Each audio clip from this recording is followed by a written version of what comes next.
Gris is a visual masterpiece.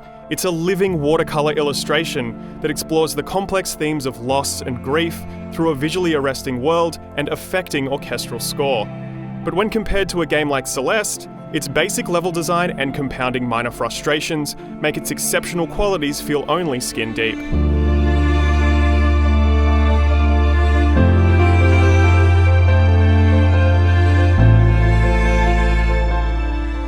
Gris's story follows a heartbroken young woman and is told through symbolism rather than dialogue.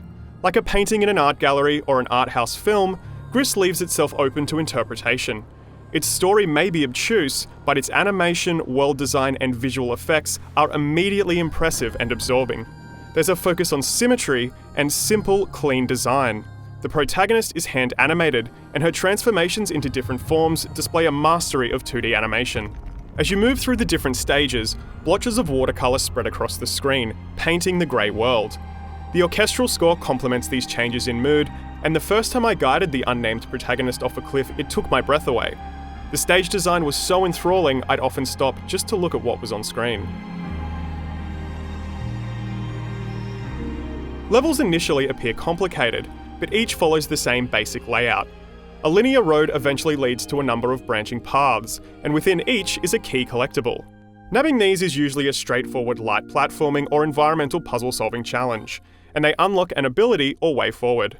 Each world comes with a new ability. One allows you to turn into a heavy block to walk through strong winds and destroy broken floor tiles, and each subsequent world factors in the preceding ability in some interesting ways. One of the final worlds introduces a new element that builds on the idea of symmetry, and it makes for one of the most gorgeous-looking 2D levels in recent memory. Sadly, it's confusing to move through, and the way to progress isn't always clear.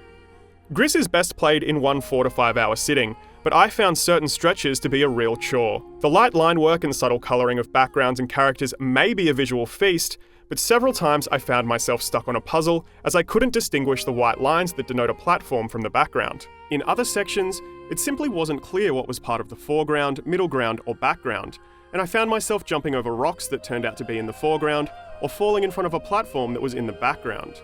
These issues are individually minor, but start to add up, as exploration is the main means of interacting with the stages. There's not much of a reason to replay Gris. I would have loved the ability to return to earlier stages with new abilities, simply to move through them with more options.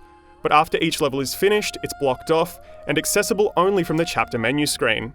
Choose it and you're stripped of any new abilities, making replaying levels just that. Everything is reset, except for the collectible mementos. The larger issue is that Gris's platforming and puzzles are overly simple. Its levels are linear to a fault, even when they give you the option to explore in any direction. Simplicity isn't itself a bad thing, especially when done elegantly, but in Gris's case, it makes exploring its vast landscapes tedious and repetitive.